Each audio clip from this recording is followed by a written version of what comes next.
बिस्मिल्लाहिर्रहमानिर्रहीम। अस्सलाम वालेकुम डियर स्टूडेंट्स। ऑनलाइन क्लास के सिलसिले में आज हमारा लेक्चर 15 है। इस लेक्चर में हमने प्रीवियस लेक्चर में हमने जो पढ़ा था वो pre fix post fix operators के बारे में पढ़ा था और इसके इफ़ेक्ट्स पे बात की थी कि प्लस प्लस या माइनस माइनस पहले लगे वेरिएबल से या बाद में लगे तो उससे फ़र्क क्या पड़ता है, और डेव सी प्लस प्लस किस तरह डील करता है। डेव सी प्लस जो है वो सबको एक ही तरह डील करता है, चाहे प्लस प्लस पहले लगाएं या बाद में लगाएं। वो सेमी कॉलन के बाद इजाफा करता है और करंट वैल्यू यूज़ करता है, जबकि टर्बो सी जो है वो करंट वैल्यू यूज़ उस वक्त करता है जब प्लस प्लस बाद में लगा हो, और अगर प्लस प्लस पहले लगा हो तो अपडेटेड वैल्यू यूज़ करता है। ठीक है, आज हम पढ़ेंगे रिलेशनल ऑपरेटर्स के बारे में कि रिलेशनल ऑपरेटर्स क्या होते हैं। रिलेशनल ऑपरेटर्स रिलेशनल ऑपरेटर्स के बारे में यहाँ दिया हुआ है जो बड़े मशहूर किस्म के हैं, greater than, less than, equal to.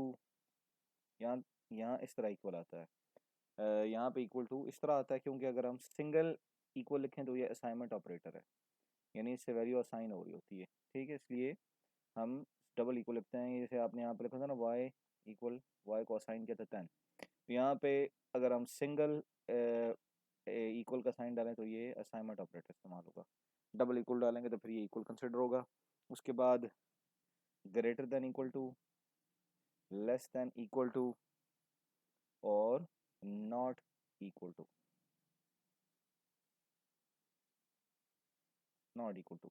ये ऑपरेटर्स जो हैं ये हमारे रिलेशनल ऑपरेटर्स हैं। रिलेशनल ऑपरेटर्स क्या बताते हैं, ये हमारे एक दूसरे रिलेशन बताते हैं कि एक वेरिएबल का दूसरे वेरिएबल के साथ क्या रिलेशन है। रिलेशन ऑफ वन वेरिएबल और वैल्यू, वेरिएबल के साथ ही होता है ज़्यादातर कंपैरिजन। वैल्यू वेरिएबल और one variable, relation of one variable with another.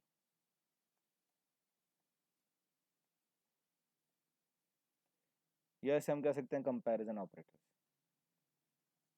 क्योंकि एक किस्म का कंपैरिजन कर रहे होते हैं। ठीक है, या इसकी ज़्यादातर इस्तेमाल होता है वहाँ पे जब आप मिसाल तौर पर मार्क्स आपको मिलते हैं, आपकी मार्कशीट आती है, तो आपने देखा होगा कि अगर 60% या उससे अबव मार्क्स हो तो आपको फर्स्ट डिवीजन मिलती है, 70% या उससे अबव हो तो फिर आपको हाई फर्स्ट डिवीजन मिलती है, 80% उससे अबव हो तो वो जो है वो ए प्लस ग्रेड में आता है।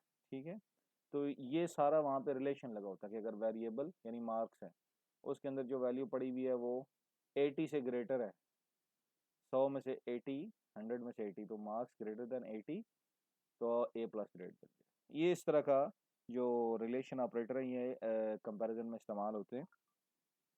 जिस तरह टैक्स में भी ये इस्तेमाल होते हैं। टैक्स का मतलब ये कि किसी इंसान पे कितनी, उसकी सैलरी पे या उसके जो असास हैं, एसेट्स हैं, उस पर कितना टैक्स लगना है। तो अगर उसके असास एक साल के आमदन उसकी 4 लाख से ज़्यादा है तो उस पर टैक्स लग जाएगा जो मिनिमम होगा। पर अगर उसकी आमदन 10 लाख से ज़्यादा है तो फिर ग्रेटर देन 10 लाख, तो फिर उसके ऊपर कुछ टैक्स की रेशो बढ़ जाएगी। अगर उसकी इससे भी ज़्यादा है तो फिर हर एक हिसाब से उसका टैक्स बढ़ता जाता है। ठीक है, तो ये रिलेशनल ऑपरेटर रियल लाइफ में मैंने दो एग्जांपल बताई हैं कि मार्कशीट्स यानी मार्क्स जो हमारा एजुकेशन का सिस्टम है जिसमें आपको मार्क्स मिलते हैं, आपकी डिवीजन बनती है, वहाँ भी यूज़ हो रहे होते हैं, इनकम टैक्स में भी यूज़ हो रहे होते हैं। ठीक है, अच्छा उसके बाद हम आते हैं कम रिलेशनल एक्सप्रेशन के ऊपर। रिलेशनल एक्सप्रेशन यहाँ पे कोई और चीज़ नहीं है बल्कि जब वेरिएबल्स और इन इन ऑपरेटर्स को, ये जो 6 ऑपरेटर हैं इनमें से किसी को वेरिएबल के साथ इस्तेमाल किया जाए तो वो रिलेशनल एक्सप्रेशन बन जाता है, जिसकी मिसाल ये है रिलेशनल एक्सप्रेशन। अब मैं मिसाल देता हूँ यहाँ पे कि मैं लिख देता हूँ ये वेरिएबल है एक हमारे पास capital A less than B. अब ए के अंदर हो सकता है वैल्यू 100 पड़ी है, बी के अंदर वैल्यू पड़ी है 67। ए के अंदर 10 पड़ा हुआ, बी के अंदर 67, तो 10 लेस देन 67। तो असल कंपैरिजन तो इन ए और बी के अंदर पड़ी हुई वैल्यूज क्या है ना, लेकिन यहाँ पे हमने क्या इस्तेमाल किया, एक तो हमने वेरिएबल इस्तेमाल किए हैं, दूसरा हमने रिलेशनल ऑपरेटर यूज़ किया है। तो जब वेरिएबल और रिलेशनल ऑपरेटर इकट्ठे एक जगह पे यूज़ हों तो उसे हम कहते हैं रिलेशनल एक्सप्रेशन। उसे क्या कहते हैं? Relational expression. इंशाल्लाह आगे जब हम कुछ एग्जांपल्स करेंगे तो मज़ीद क्लियर हो जाएगा। उसके बाद हम आ जाते हैं कंपाउंड कंपाउंड कंडीशन। ये एक इम्पॉर्टेंट टॉपिक है यहाँ पे, कंपाउंड कंडीशन। कंपाउंड कंडीशन क्या होती है कि एक ऐसी कंडीशन जिसमें एक से ज़्यादा कंडीशन इन्वॉल्व हों, एक ऐसी स्टेटमेंट कह दें जिसकी मिसाल अगर हम लें तो हम ले लेते हैं जी, एक कंपाउंड कंडीशन की बड़ी अच्छी मिसाल लें। तो इससे पहले हमें ये पढ़ना पड़ेगा, कंपाउंड कंडीशन से पहले हमें पढ़ना पड़ेगा लॉजिकल ऑपरेटर्स, फिर हम कंपाउंड कंडीशंस पढ़ सकते हैं तो हमें ज़्यादा क्लियर हो जाएगा। पहले हम पढ़ते हैं जी लॉजिकल ऑपरेटर्स।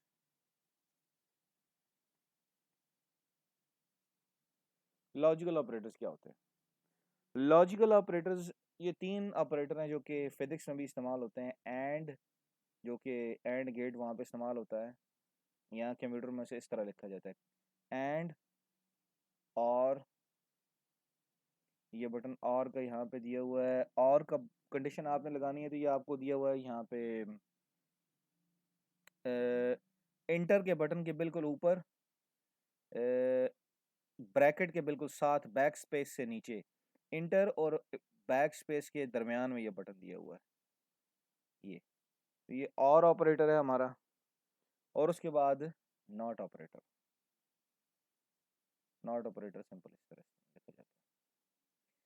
अब ये तीन ऑपरेटर हैं जो कि कंडीशंस को जोड़ने के लिए इस्तेमाल होते हैं, जिसकी मिसाल अब मैं दे रहा हूँ। एक एग्जांपल लिख रहा हूँ कि मैं लिखता हूँ जी, मैं यहाँ पे लिख रहा हूँ,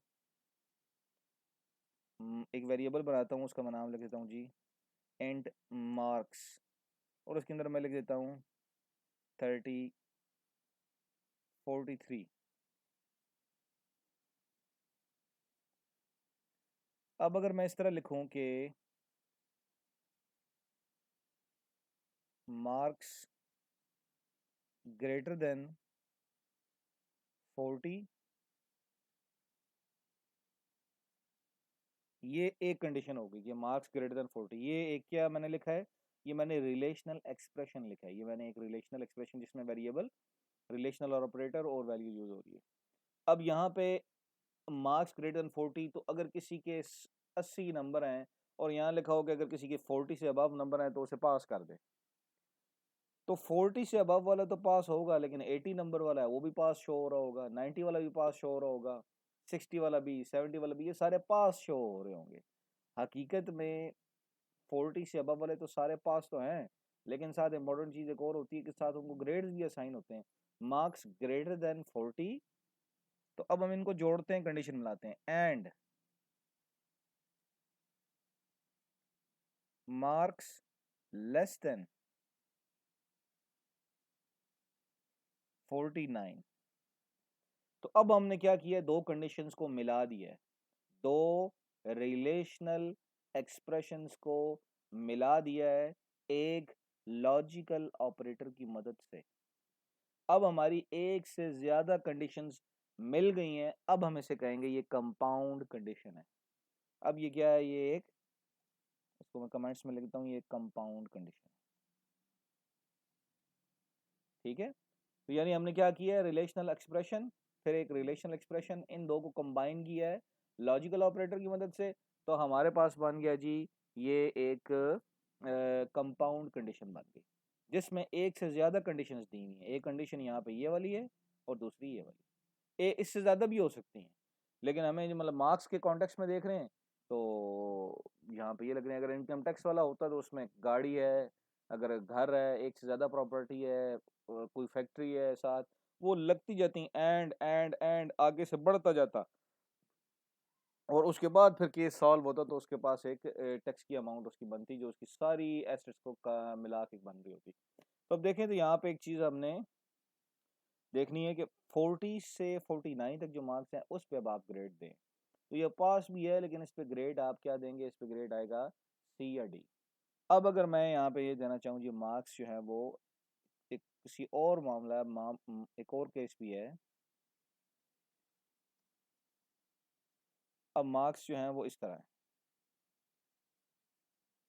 मार्क्स आ जाते हैं आपके marks greater than 60 and marks greater less than 69। 60 से 69 है। तो अब ये भी हमने जो लिखी है ये हमारे पास एक कंपाउंड कंडीशन है, लेकिन इसमें हमने क्या किया है कि इस कंपाउंड कंडीशन में जो है वो क्राइटेरिया थोड़ा चेंज कर दिए। अब इसके हिसाब से जो ग्रेड है वो भी चेंज हो जाएगा। अब जो ग्रेड आएगा वो फर्स्ट डिवीजन आ जाएगी, ए ग्रेड आ जाएगा। ठीक, इस पर बी ग्रेड आ जाएगा ये इसके अलावा। अच्छा, उसके बाद हम आते हैं ऑपरेटर प्रेसिडेंस। कंपाउंड कंडीशन जो है वो हमें अब क्लियर होगी। अब हम आते हैं ऑपरेटर प्रेसिडेंस। ये हमने पढ़ लिए कंपाउंड कंडीशन।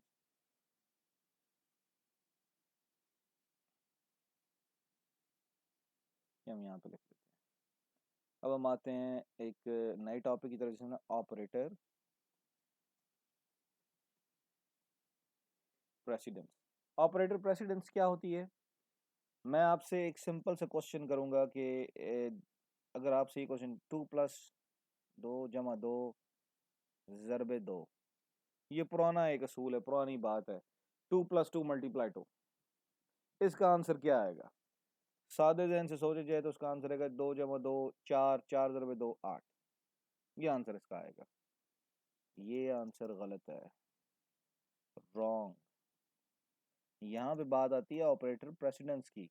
वो प्रेसिडेंस ये कहती है कि पहले मल्टीप्लिकेशन होती है फिर एडिशन होती है, पहले मल्टीप्लिकेशन होती है फिर एडिशन होती है। प्रेसिडेंस का मतलब ये है कि किसको पहले सॉल्व करना है, किस ऑपरेटर को, और किसको बाद में सॉल्व करना है। अब यहाँ पे देखा जाए तो प्लस के मुकाबले में मल्टीप्लाई की प्रेसिडेंस ज्यादा है, प्लस के मुकाबले में मल्टीप्लाई की प्रेसिडेंस ज्यादा है। ठीक है, तो अब हम इसे सॉल्व करेंगे तो पहले 2 × 2 करेंगे, जो आंसर बनता है 4। 4 + 2 6। तो इसका आंसर बनेगा, जो सही आंसर है वो ये बनेगा 6।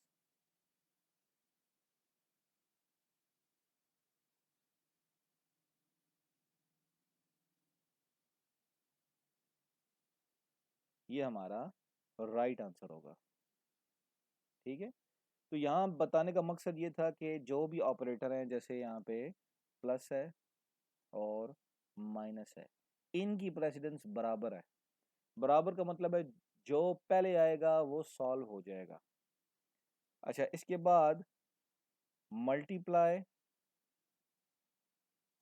डिवाइड, इनकी बिल्कुल प्रेसिडेंस, और साथ में एक मॉडुलस ऑपरेटर है, वो ये कम ही इसके साथ यूज होता है, लेकिन जब भी यूज हो ये मॉडुलस ऑपरेटर है, ये डिवाइड नहीं है, डिवाइड ये वाला है। ठीक है, ये मॉडुलस या रिमाइंडर ऑपरेटर है। अब ये तीन ऑपरेटर जो हैं इनकी प्रेसिडेंस बराबर है। बराबर का मतलब है जो पहले आएगा वो पहले सॉल्व होगा।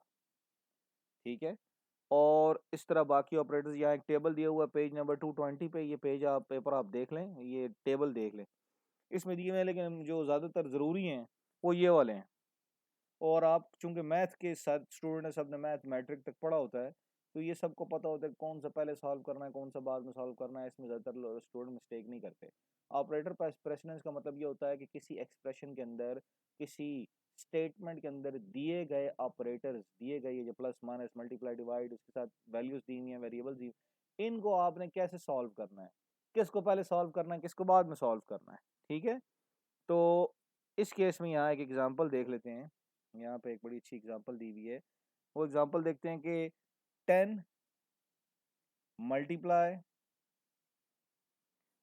24 divided by bracket 5 - 2 bracket close plus 13। अब अगर हम इस एक्सप्रेशन को सॉल्व करें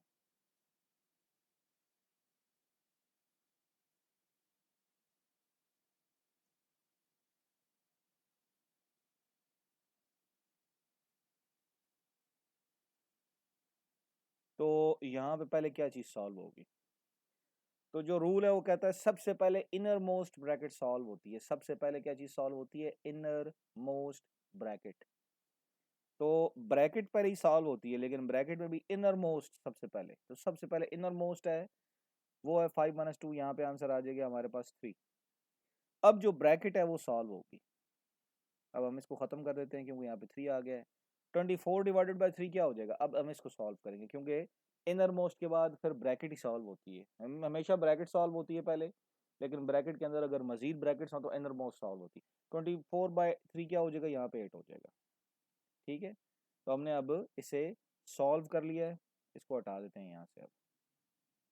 अब आप देखें 10 मल्टीप्लाई 8 प्लस 3, तो मैंने आपको बताया कि मल्टीप्लिकेशन की प्रेसिडेंस प्लस से ज़्यादा है, और वैसे भी ये शुरू में ही दिया हुआ है। ठीक है, लेकिन अगर ये बाद में भी दिया होता तो मल्टीप्लाई की प्रेसिडेंस इसके मुकाबले में ज़्यादा है, इसलिए पहले मल्टीप्लिकेशन होती है। तो 10 मल्टीप्लाई 8 क्या हो जाएगा? 80। 80 प्लस 13 93। तो इस तरीके से आप किसी एक्सप्रेशन को सॉल्व करते हैं कि सबसे पहले आप इनर मोस्ट ब्रैकेट सॉल्व करते हैं, फिर ब्रैकेट को सॉल्व करते हैं, फिर अगर स्टेटमेंट में मल्टीप्लाई, डिवाइड या मॉडुलस ऑपरेटर अगर आया हुआ तो पहले उनको सॉल्व करते हैं और फिर उसके बाद प्लस माइनस को सॉल्व करते हैं। ठीक है, इसी को कल एक और एग्जांपल कर लेंगे, उसके बाद हम इंशाल्लाह हमारे नेक्स्ट टॉपिक की तरफ जाएंगे। मोस्ट प्रॉब्ली ये कल हमारा चैप्टर जो है ये चैप्टर नंबर 9 ख़त्म हो जाएगा। ठीक है, इंशाल्लाह मुलाकात होगी नेक्स्ट लेक्चर में। अस्सलाम वालेकुम।